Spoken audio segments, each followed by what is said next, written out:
Oh, I never. An undeniable ring of bruising indeed, and identical to that of the witness beside him. Now what's going on here, eh? I've always had this me.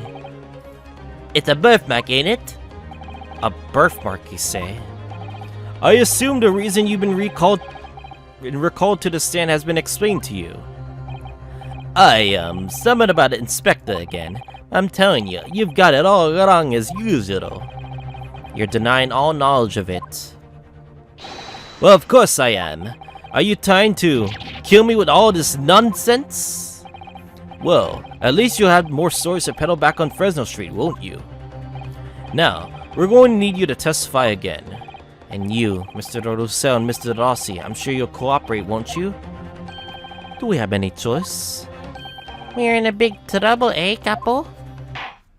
Last testimony? That's quite enough dilatory chatter. Proceed with the testimony.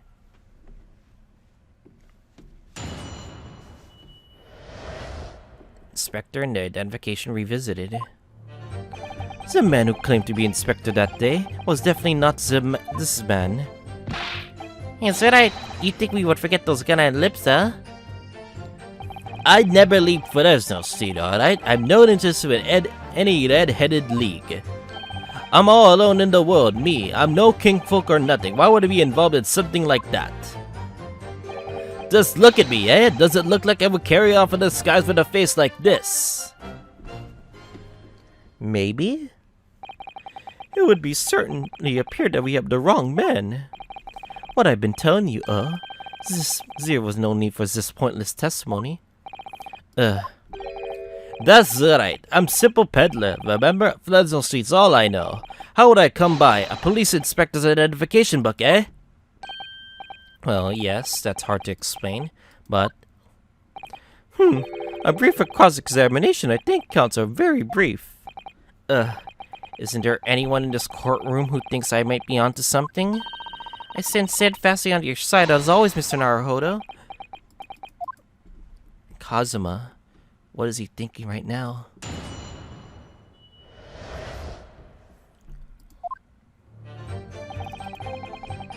Press every single phrase. So you say, how can you be quite so certain? There's no need to hurt your hands on the test, monsieur. Surely the reason is obvious, none? Because I have never seen this lips like this. Nevertheless, there's a clear red mark around Mr. Gossip's neck. It looks very much like left behind on the neck of your colleague by your prize caller. Mon Dieu, with your words, it's like you're trying to wring my neck. It does look very much like a neck. Like I'm a neck though, eh? No, this is a birthmark, lad. The biggest lips in London, a neck to die for. They broke the mold when they made me. This is the first time in my life. I feel lucky that I have been born with lizard hair. I thought being Japanese made you stand out in London. So you maintain that you've never seen this man before? Oi, Sasa, I swear to the flames of my hair. So fierce pride has outgrown the frustration with your hair now, has it?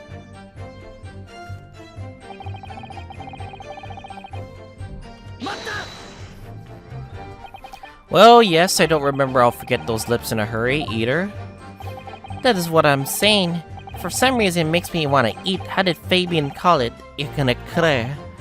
You know, I've never seen the hair as black as yours before either. Likewise, I've never seen red hair like yours until I came to Britain. See, maybe it's a national trait, Maybe all that people from this man's country have been grand lips. No, lad, I was born right here on Fresno Street. I never left. Who for that is the problem, see? So you definitely didn't go to the park on Lime Street that day, Mr. Gossip. How many times do you want me to say it, eh? You never left Fresno Street. So, you heard of the Red-Headed League, had you? You don't get a name like Gossip for nothing, eh? It's my business to know what's going on off of town. I sold that tasty tidbit to a fair few redheads that came past me. Just between us, I even got Sandwich to cough up for it. Well, he does have a very red nose if that counts. Who knows? But as you can see, my own hair's got nothing hit of red in it. In any case, Fresno Street's my patch. You won't catch me siding off to some other part of town. No, sir, not likely. What? Fuck, I missed. As it happens, I told Sandwich that little tidbit about the red-headed league, and he went and got himself some red paint from somewhere. God only knows where, mind. Just between us, he didn't have the gumption to dunk on his head in it.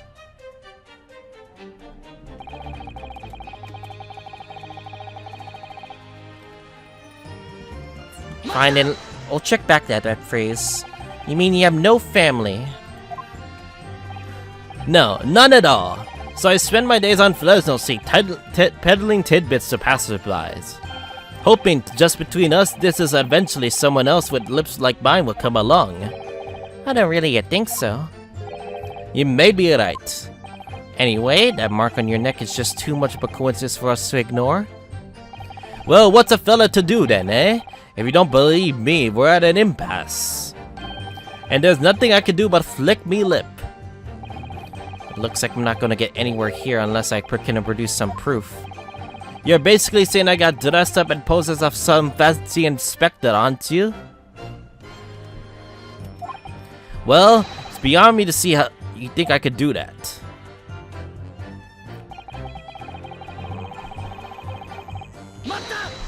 True. Your face just does stand out very much. So you could say with a mustache or a beard to cover that lip. Aye, perhaps. But if I was going to stick some fake facial hair to cover up this fine specimen, I'd end up looking like his lordship over there, wouldn't I? Are you insulting him? Pardon. I assure you my lips are entirely remarkable. I would ask you not to cast such scrutiny looks in my direction, Counsel. Sorry, my lord. My imagination got the better of me there. Well, Inspector Gregson did wear a mustache, of course. You're right, he did, so perhaps he was hiding something himself. He could have barely hidden a crumb in a mustache of that size. Anyway, this detective we spoke of has no facial hair at all. See, the capo is right, he was a clean shaven. It certainly seems beyond the realms of possibility that this witness could have disguised himself as a victim. Aye, it does and it is. That's the extent of their testimony, is it? What's your feeling, Mr. Narhodin? Well, what Mr. Goss says is undeniable. It would be all but impossible to hide those lips with any form of disguise. Perhaps yes, but nevertheless, the mark around his neck is equally undeniable. It's identical to the one that Mr. Rossi suffered. Yes, that's true. But why does this whole disguise idea just keep playing on my mind? We have to pursue that phrase here.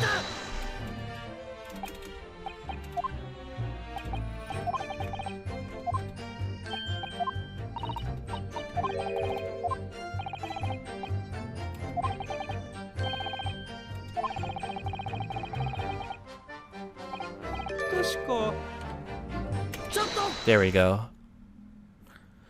Excuse me, Mr. Rossell. Oi, how can I help you? Did Mr. Gossip's words just now lead you to remember something relevant, perhaps? It was the other day when I was looking for the place near the park. I saw also something.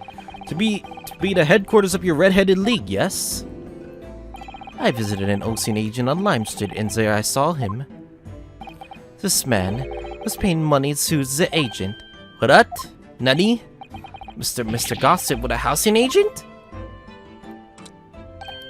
Oi, he had some kind of contract in his hand, and they were clearly discussing terms. But no, you're mistaken, chum. I never left Fresno Street. Me, like I said before. You mistaken me for someone else, someone with the same face. No, the capo is alright. He was paying the man with the banknotes. With notes? Huh. Said it wasn't me. I was curious why this man was a dirty clothes and had such much money. So I looked at the name of the papers. And what name was written? Mr. Gossip? No, this is a man, he lies. He tells you that he has no name. But he has, in fact, the name is Hugh Boone. Oh, is it better than Mr. Gossip, I think, see? No! Hugh Boone? You only I'm a peddler of tidbits of information, like I said, on Fresno Street, and that's that.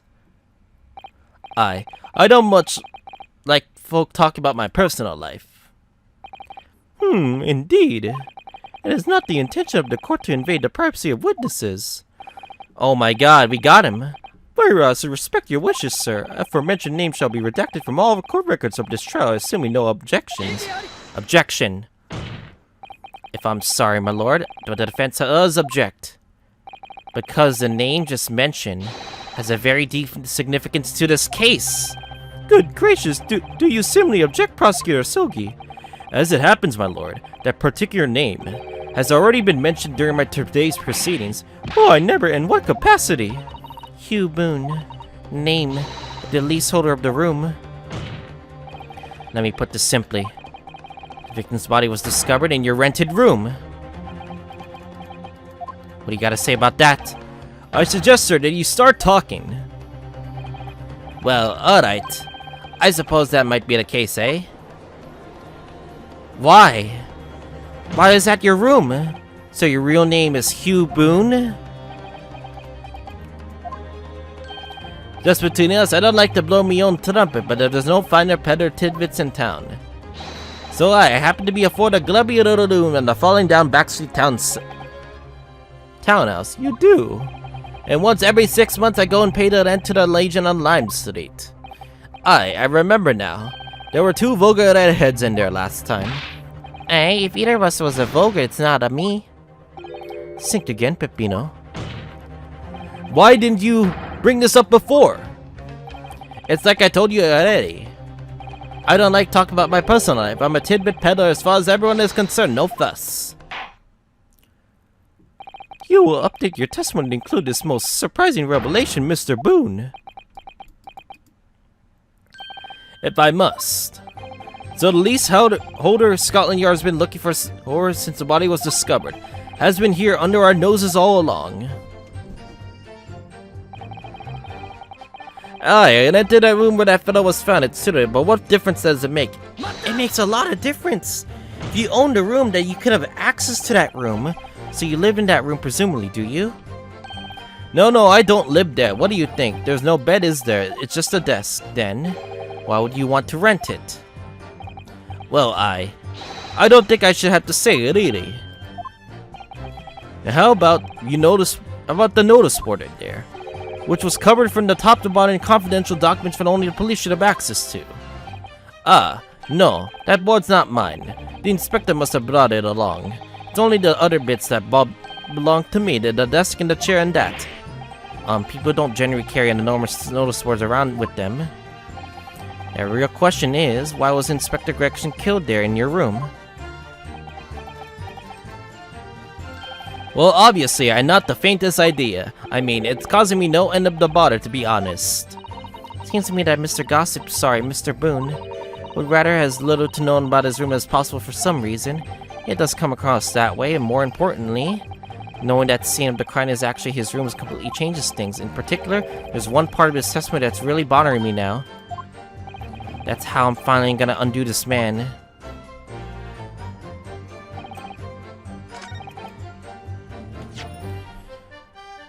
How about the fact that this was found in the desk? Is this yours too? Huh? Last statement was contradictory in a number of ways that I think you'll find. In a number of ways, you'll say. That's right, my lord. Number of ways. Oh, come on. Perhaps you will serve you well to concentrate your efforts on contradiction the time council. I made a bit of a mess of that. In a number of ways, actually. It has to be...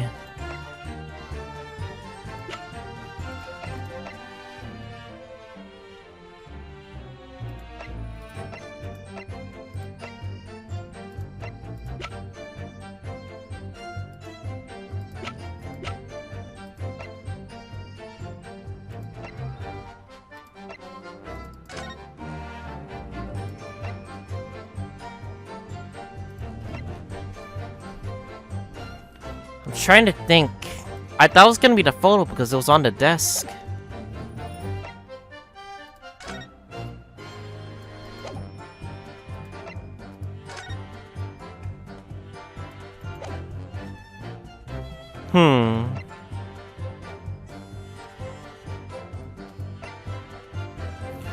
Trying to think right now.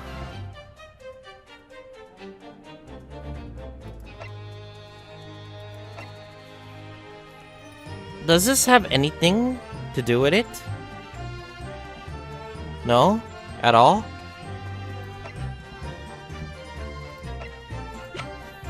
Trying to think right now.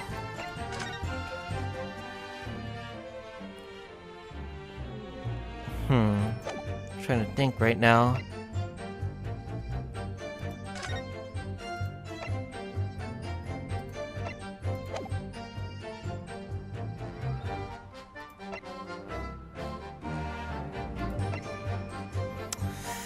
What evidence should I give out? I thought it was gonna be the photograph, but no. Trying to think right now. Is it really this one? Maybe it's one of these phrases. I know I'm right about the photograph because it was at his desk. Yeah, because it was at his desk. He says he owns the desk. That means that photo must be yours, right? Alright, come on. It has to be this, right? I know I'm right. Got him. You have no kinfolk, as you put it. Then explain why is that no among the furnishings we found this photograph in the room. I presume as you've been renting the room, that this photograph belongs to you, does it not? Oh,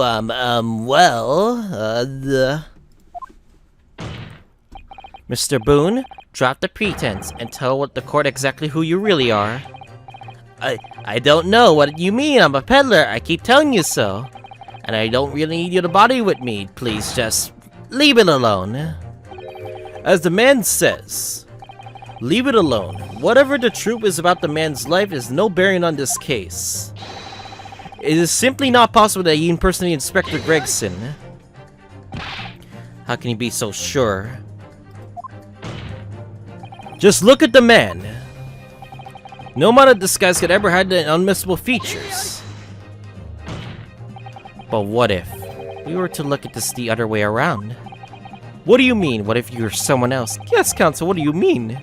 Well, there's no denying that Mr. Boone's lip is very prominent indeed.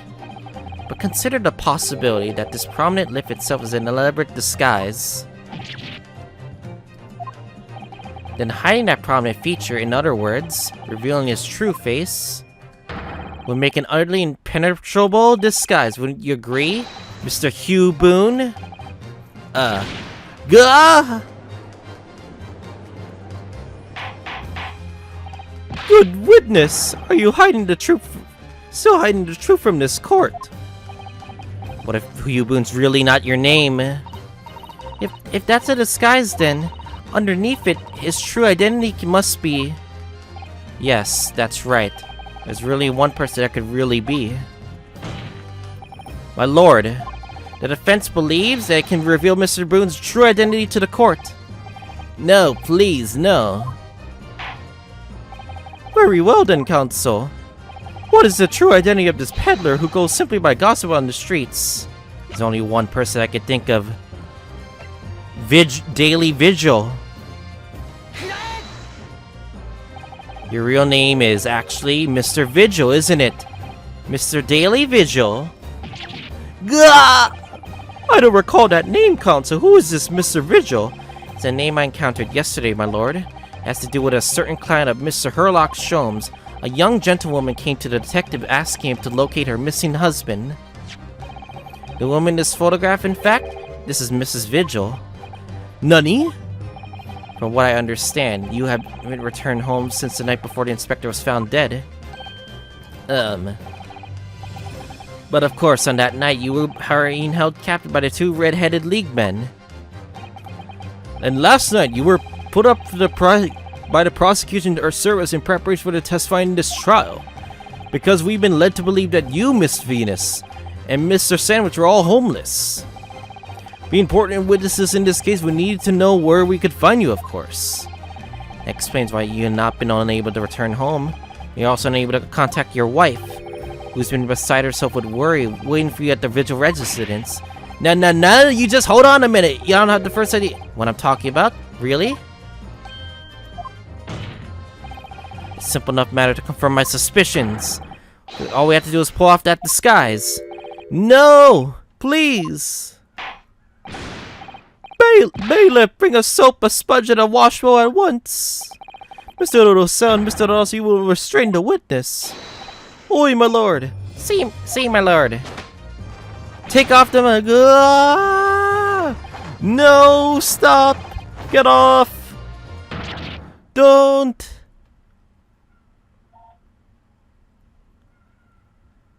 Vigil.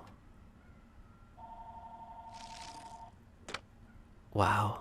It really was a disguise. Ignore the phone call, guys. Wow. You're actually here. Wow. This changes everything then, because you were part of the case. Oh my god. Because you were part of the case, for sure.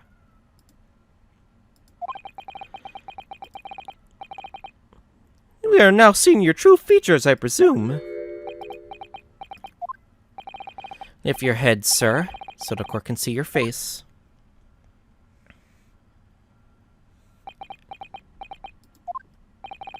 It would appear that the defense counsel's assertion was entirely correct. This has all been an elaborate deception. So, witnesses, tell the court, have you seen this man before? I don't believe it, but... See, this is a no question. This is our inspector we saw in the park. Extraordinary. This changes everything. On the day of the Red-Headed League enrollment, a man claimed to be Inspector Gregson who appeared before Mr. DeRosell and Mr. DeRossi in the park. Was you disguised as the inspector, or rather? Was you posing as an inspector in no disguise at all? Mr. Vigil was formerly employed by the Chief Warder at the Barclay Prison. The Chief Warder? In your career at Promise, why would you quite possibly have become the future governor of the prison? What on earth have you been doing peddling tittle-tattle on Fresno Street? Well, it's been 10 years since Mr. Vigil worked at the prison. 10 years?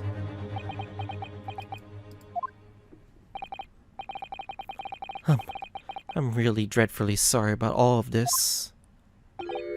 Yes, it's true. I am Daily Vigil.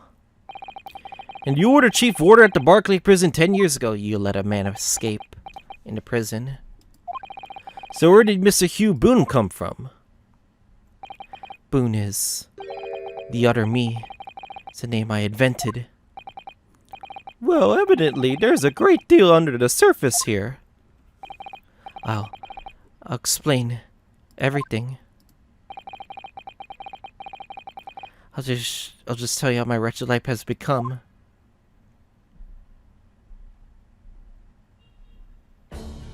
Backstory. As you say, it was 10 years ago that my employment as Barclay's Chief Warder came to an end. Having left the prison service, I searched for some new occupation by which to earn a wage. But there are times where hard in London I found no suitable engagements at all. In desperation one day, I turned my hand at selling wares on Fresno Street. But your wife appears to know nothing of this. She still maintains that you are the Chief Warder at Barclay Prison. I was utterly determined that my wife should not know about my failings, which is why I never told her. I opened an account at the bank under the name Hugh Boone, and entered the cheapest room I could find on Fresno Street. The scene of the very crime we're investigating. Yes, that's right. Place from which I can emerge every morning at 8 as a squalid peddler. and transform myself back every evening and defy it into a well-dressed man about town before returning home. That quickly became my daily routine. I was puzzled by the lack of furniture in the room. But that explains it. You're poor. But why on earth didn't you just tell us in the first place? I have a wife, sir, and 2 sons. And without wishing to sound self-conceited, they regarded me with some pride. I couldn't bring myself to disappoint them, Pepe hens. So instead you decided to conceal your occupation for them? Yes. I made myself a terrible mess of everything. Still, one thing doesn't add up. No matter how many tidbits of info you could sell to passing gentlemen, even at 6 pence apiece, you couldn't hope to match the salary you had been commanded as chief warder at the prison. Very true. You kept your family in comfort, despite 10 years of somewhat misguided employment. That was all thanks to Inspector Gregson. Nani? Inspector Gregson? What on earth? After some years, I invented Boone and begun my other life as a street seller. He, the inspector, that is, recognized me one day. Do you mean to say the victim was an acquaintance of yours? I knew him from the time working at the prison. Gregson. When he saw what I had become, he was deeply troubled for me and my family. And from that day forward, he visited me on Fresno Street with an increasing regularity. And then one day, he asked me if I could carry out a secret assignment for him. A secret? What was it? I was to impersonate the inspector. Nani? Impersonate him? We always met in that little room so the inspector could brief me. Visit Orxie's tomorrow and take a statement from the proprietress. I always something along those lines, surveillance work, interviewing people, and those occasions. He would lend me his identification so people would believe who I was. My instructions were to make an impression, to let people know that Inspector Gregson had been at work. And for those services, he compensated me financially. A Scotland Yard inspector willingly relinquishes identification your care with intent to deceive. That I am sure to not need to point out as a very serious criminal offense. But why? What was the point of you impersonating him? I truthfully do not know. All I can say is that the inspector warned me on numerous occasions. Now remember, Vigil, I need your solemn word. You don't blabber about this to anyone, alright? Ever. Even if I end up a croaker. So, those who were working together, time he started to bring papers with him to the room as well. It became something of a second office for him.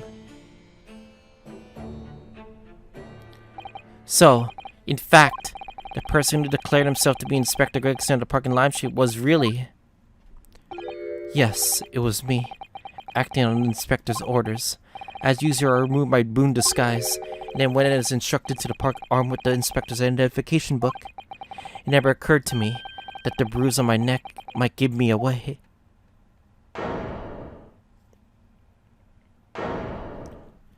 Well, what happens now?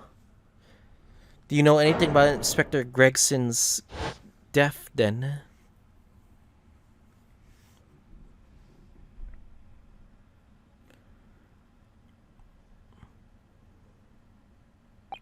Well, it would seem that this confession completely destroys the defense's case. Explain yourself, Prosecutor Soji. My learned friend's assertion was as follows. The victim was killed at another location the day before his corpse was discovered, at the hands of these 2 red-headed League men when they imprisoned the inspector. But no, that can't be. After all, it wasn't the inspector who went to the park that day, it was me. Oh goodness. Finally, we have the clarity. We had nothing to do with the murder of the inspector.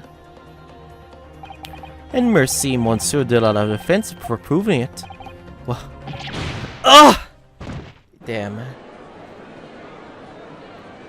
So no matter what we did,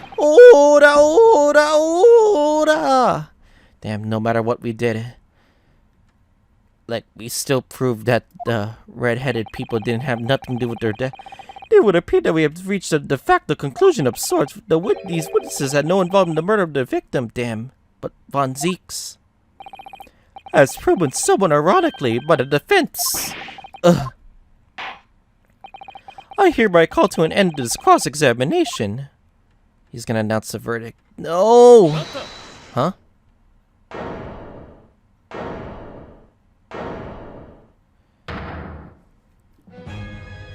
Kazuma? Pardon me, my lord, but with your permission, I would like to pose one further question to the witness. Kazuma. What question, counsel? It concerns the events of 10 years ago. I believe you would have been present at a very significant execution that was carried out at the time. 10 years ago? Yeah, you were involved 10 years. Execution of the Professor Genshin Asogi. I want to know exactly what your involvement was. Oh. Answer me, man. One moment, counsel. Is this related to the current case? Naturally. It is the prosecution's belief that this case and the events of 10 years ago are inextricably linked. Does the defense concur, counsel? Kazuma, you're not yourself? You're not as calm as collected as usual. Poor Kazuma-sama, no wonder he's acting this way. Mr. Vigil's memories of what happened 10 years ago would tell the tale of Genshin Asogi's last moments his own father. I know, I do understand that. But even so, Prosecutor Asogi, do you genuinely believe that this question requires an answer for in order to learn the truth behind Inspector Gregson's death? I need you to trust me, please. Damn. So, should we trust you then? Alright, very well. The defense has no objection. I see. In that case, you will answer the question, witness. The truth is, I remember very little of that time. You've forgotten! I'm so sorry to say, yes. As I said, I resigned from the role in the prison 10 years ago. We have something very important as evidence, but if we can present it, for some peculiar reason, my memory of the events leading up to that moment is extremely hazy. Does that strike you as strange, Mr. Naruhodo? Sorry. Well, 10 years ago is a long time, but to have forgotten the reason why he left such an important job. Yes, you're right. And not only that, Mr. Vigil's claim contradicts what we already know. The human spirit is a fragile thing. It's broken all too easily, which is why we have a tendency to wrap it up for the protection. Sorry? The human spirit? I'm afraid I don't understand what you mean. Well, we expect it for pain and suffering that we must be unable to bear. We block it out, obliterate it from our memories, seal it away, but it never truly leaves us. Because if the seal is broken, the memories resurface. And when they do, that fragile spirit might finally be crushed. But I really don't. Kazuma-sama. If that must be crushed, then so be it, because the truth will not stay buried. It's coming out, one way or another.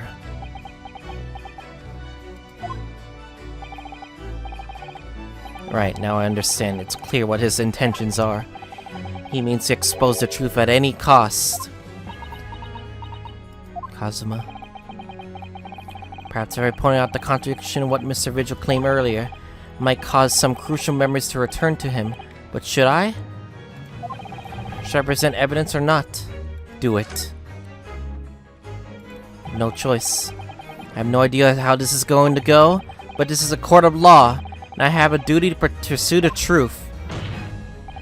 Mr. Vigil, I would like you to look at this. Evidence that clearly contradicts your version of events. Dismissal notice. Just a few moments ago, you made this following statement. I resigned from my role at the prison 10 years ago. Well, yes.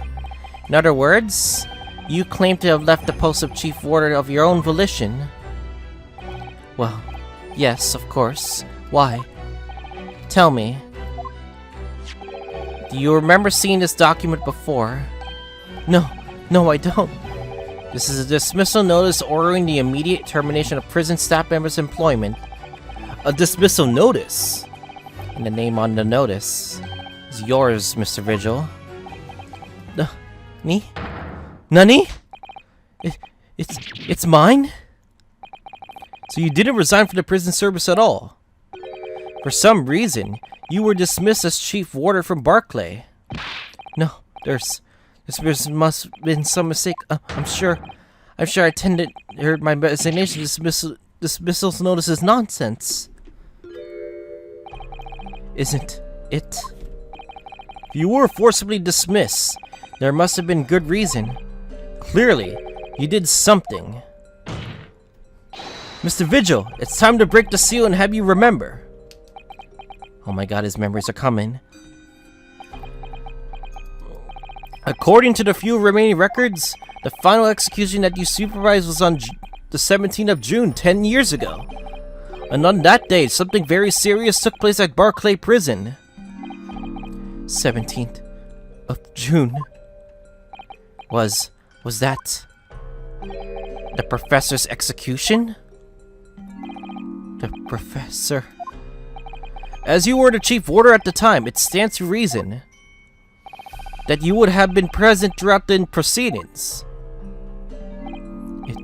It does sound familiar. And yet, that execution never took place. Because he was alive. The convict ostensibly executed earlier that day re-emerged from his grave.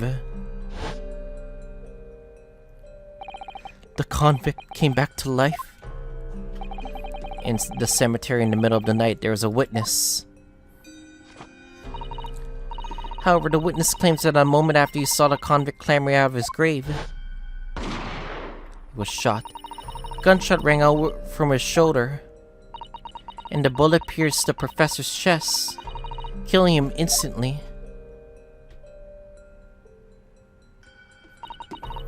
Those may have been the professor's actual last moments. Yes. Seeing as you were in charge of overseeing executions at the time, you must know the truth of what really happened in your head somewhere deep down. Well, Chief Warder Daily Vigil, I know there are memories in your head that can explain what happened on the 17th of June 10 years ago, and now it's time for you to drag them up.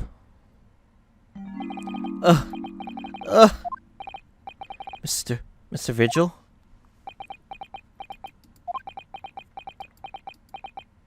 Oh my god. Is he gonna tell us? Yes. The whole prison.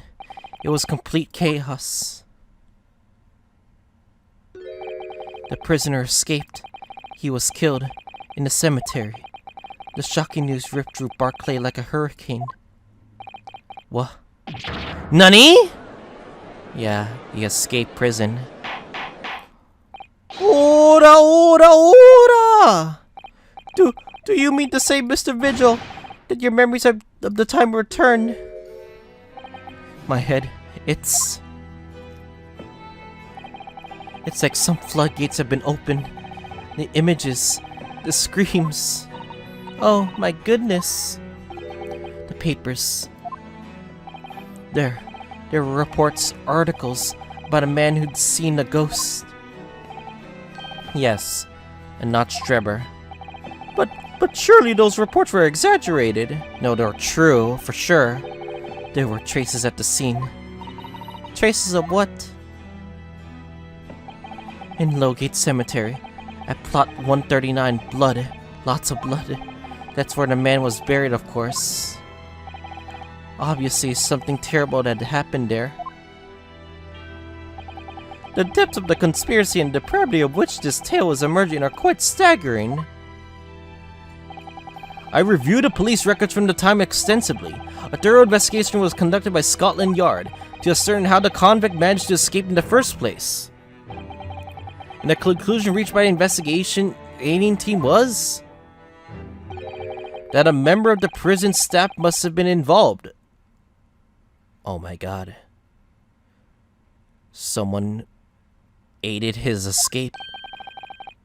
The professor's escape. Are you suggesting that a prison warder abetted the man's bid for freedom? Yes, and I was suspected of doing it, of using that mass murderer's execution as a way to help him escape.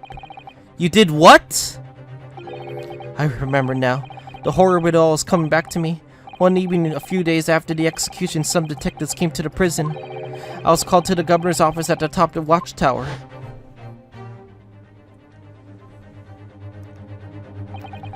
I'm so sorry, Daly. This is serious business. I cannot help you, no. As chief warder, you were responsible for overseeing the chief execution for, eh? Well, it seems that the fella at Scotland Yard want to have a few wee words of you about it. You better pack your things, laddie. You're to attend in person. As soon as he told me that, my mind just went completely blank. And the next thing I knew, the professor, the most hated killer in our country's history. And I let him escape. I'm finished. My life is over. Ah!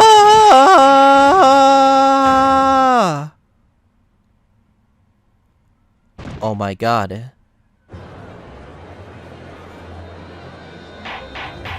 Oh, the bailiff, fetch a doctor at once! Oh my god. Orders adjourned today with immediate effect. We have to go back. ミテルモン氏は意識を失い、その日の審理は中断された。またしても呪いのように浮かび上がる殺人鬼の影。Foggy Ocean. バンジークス卿、ミテルモン氏、アソーギ、そしてグレグソン刑事。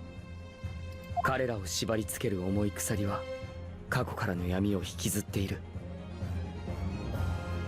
そこに光をもたらす奇跡はもうそこまで迫っていた。 My god. My god. This changes a lot of things. A lot of things, actually. My god. But yeah. That'll be all for, wow, today's episode of Great Ace Attorney Chronicles. Next time, we're going to be hopefully doing another investigation. I'll see you guys all next time.